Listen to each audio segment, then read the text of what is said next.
వద్దని చెప్తున్నా చాలా మంది బిట్ కాయిన్స్ కొంటూ ఎందుకు మోసపోతున్నారు? అసలు క్రిప్టో కరెన్సీ అంటే ఏంటి? ఇందులో పెట్టుబడులు పెట్టొచ్చా?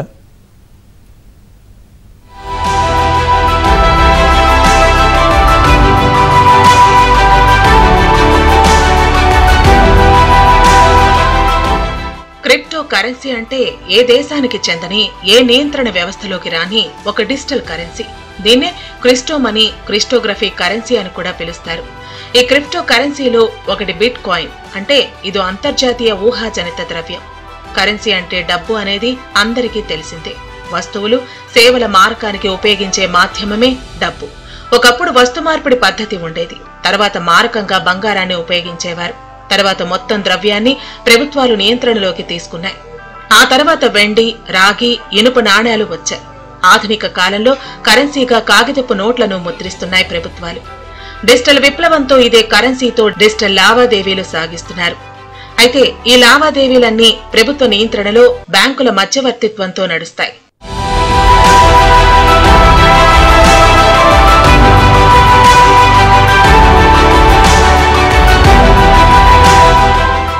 ఆర్థిక సంక్షోభాల సమయంలో బ్యాంకులు దివాళా తీసినప్పుడు సంప్రదాయ కరెన్సీల విలువ పతనమైంది.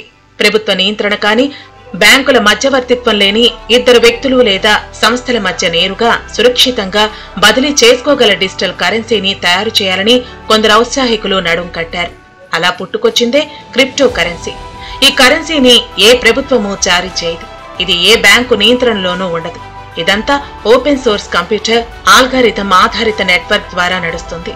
మరో రకంగా చెప్పాలి అంటే క్రిప్టో కరెన్సీని దాని వినియోగదారులే నియంత్రించుకుంటారు. క్రిప్టో కరెన్సీ లేదా బిట్ కాయిన్ అసలు సంప్రదాయ కరెన్సీ కానే కాదు.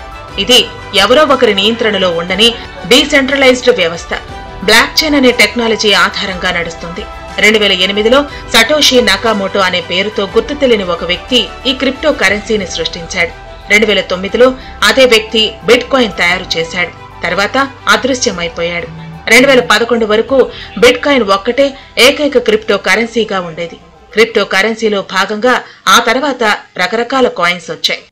అందువల్ల ఒక విధంగా చెప్పాలంటే ఈ విధంగా మోసపోయేటువంటి వాళ్ళకి లేదా మోసగించడానికి అవకాశం ఉన్నటువంటి పరిస్థితులను సృష్టించింది మన న్యాయ వ్యవస్థ, మన కేంద్ర ప్రభుత్వం అని చెప్పక తప్పదు. ఒకనాడు ఈ క్రిప్టో బిట్ కాయిన్ విలువ అంటే మన రూపాయల్లో ₹1 విలువ ఎట్లా అయితే చెప్పుకుంటామో, బిట్ కాయిన్ విలువ ఒక దశలో $20,000 వరకు పలికినటువంటిది తెలిసింది మనకి.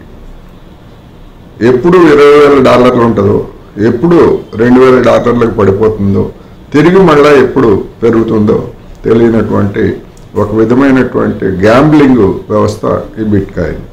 అందుకని ఇది సులభంగా డబ్బు సంపాదించాలనేటువంటి అత్యాశ పరులు ఇటువంటి వాటిల్లో ఈ క్రిప్టో కరెన్సీని కొనుగోలు చేసి మోసపోవడం అనేటువంటిది జరుగుతూ ఉంది. బిట్ కాయిన్ వంటి క్రిప్టో కరెన్సీలను మైనింగ్ అనే కంప్యూటర్ ప్రక్రియ ద్వారా సృష్టిస్తారు. ఇప్పుడు ఒక బిట్ కాయిన్ ధర భారత్ కరెన్సీలో 47 లక్షల దగ్గర ట్రేడ్ అవుతోంది. క్రిప్టో కరెన్సీ అనేది ఒక గొలుసుకట్టు స్కీమ్ వంటిదని, నేరాలకు మార్గాలుగా ఉపయోగపడుతుందనే ఆరోపణలు ఉన్నాయి. డార్క్ నెట్ లోను, టెర్రరిజంలోనూ వీటిని ఉపయోగిస్తున్నారు. చైనా అయితే క్రిప్టో కరెన్సీని, బిట్ కాయిన్లను పూర్తిగా నిషేధించింది. ఈ బిట్ కాయిన్ల పేరుతో మోసాలు చేయటం పరిపాటిగా మారింది.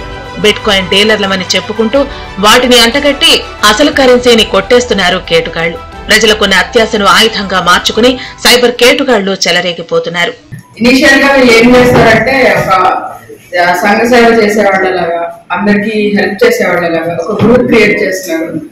అంటే వీళ్ళు బేసిక్ గా మెయిన్ పర్సన్స్ గవర్నమెంట్ ఎంప్లాయీస్ ని వీళ్ళు చూస్ చేసుకుంటారు. ఎందుకంటే మామూలు జనాలు నమ్ముతారు కదా, పోలీసులు, తర్వాత టీచర్స్, లేదా SIs, excise department, different departments లో కొంచెం మిడిల్ లెవెల్ ఆఫీసర్స్ సెలెక్ట్ చేసుకుని వాళ్ళకి ఫస్ట్ బాగా బ్రెయిన్ వాష్ చేస్తున్నారు. వీళ్ళు చేశాక వాళ్ళతోటి ఒక హెల్పింగ్ హ్యాండ్స్ గ్రూప్స్ అని పెట్టిస్తున్నారు. అమౌంట్ ఇన్వెస్ట్మెంట్ ఫస్ట్ ఇనిషియల్ గా 50,000, 1 lakh తో స్టార్ట్ చేసి చాలా మంది 10 lakhs, 20 lakhs కూడా ఇన్వెస్ట్ చేస్తున్నారు. ఇప్పుడు అయితే 1 లక్షకి 14,000 ఇస్తాము అని చెప్పి చాలా మందితో ఇన్వెస్ట్ చేయించారు. కొన్నాళ్ల పాటు స్తబ్దుగా ఉన్న బిట్ కాయిన్ కేటుగాళ్లు ఈ మధ్య కాలంలో రెచ్చిపోతున్నారు. అంతర్జాతీయ మార్కెట్లో బిట్కాయిన్ కు డిమాండ్ పెరిగింది. అమెరికాకు చెందిన ప్రముఖ క్రిప్టో ఇన్వెస్టర్, సాఫ్ట్వేర్ సంస్థ మైక్రో స్ట్రాటజీ ఇటీవల $155 మిలియన్ వెచ్చించి 3000 బిట్కాయిన్లను కొనుగోలు చేసింది. బిట్కాయిన్ ఎక్స్చేంజ్ ట్రేడెడ్ ఫండ్స్ కు అమెరికా ఆమోదం తెలపడంతో మళ్లీ కొనుగోళ్లు పెరిగాయి. బిట్కాయిన్లపై పెట్టుబడులు పెట్టేవారు పెరిగారు. మన దేశంలో అసలు క్రిప్టో కరెన్సీలో ట్రేడింగ్ చేయకపోవడం ఉత్తమం. దీనిపై ఎలాంటి నియంత్రణ లేదు కాబట్టి రిస్క్ చాలా ఎక్కువ. వేరియా పెరుగుతోందని అత్యాశకు పోతే అసలు కూడా మిగలదు. ఈ క్రిప్టో కరెన్సీపై చట్టం చేసేందుకు పార్లమెంటు కూడా సిద్ధమవుతోంది. ఆర్బీఐ గతంలో క్రిప్టో కరెన్సీని నిషేధించగా సుప్రీంకోర్టు ఎత్తివేసింది. ఇప్పుడు బాల్ భారత పార్లమెంట్లో ఉంది కాబట్టి బిట్కాయిన్ జోలికి వెళ్లకపోవటం ఉత్తమం.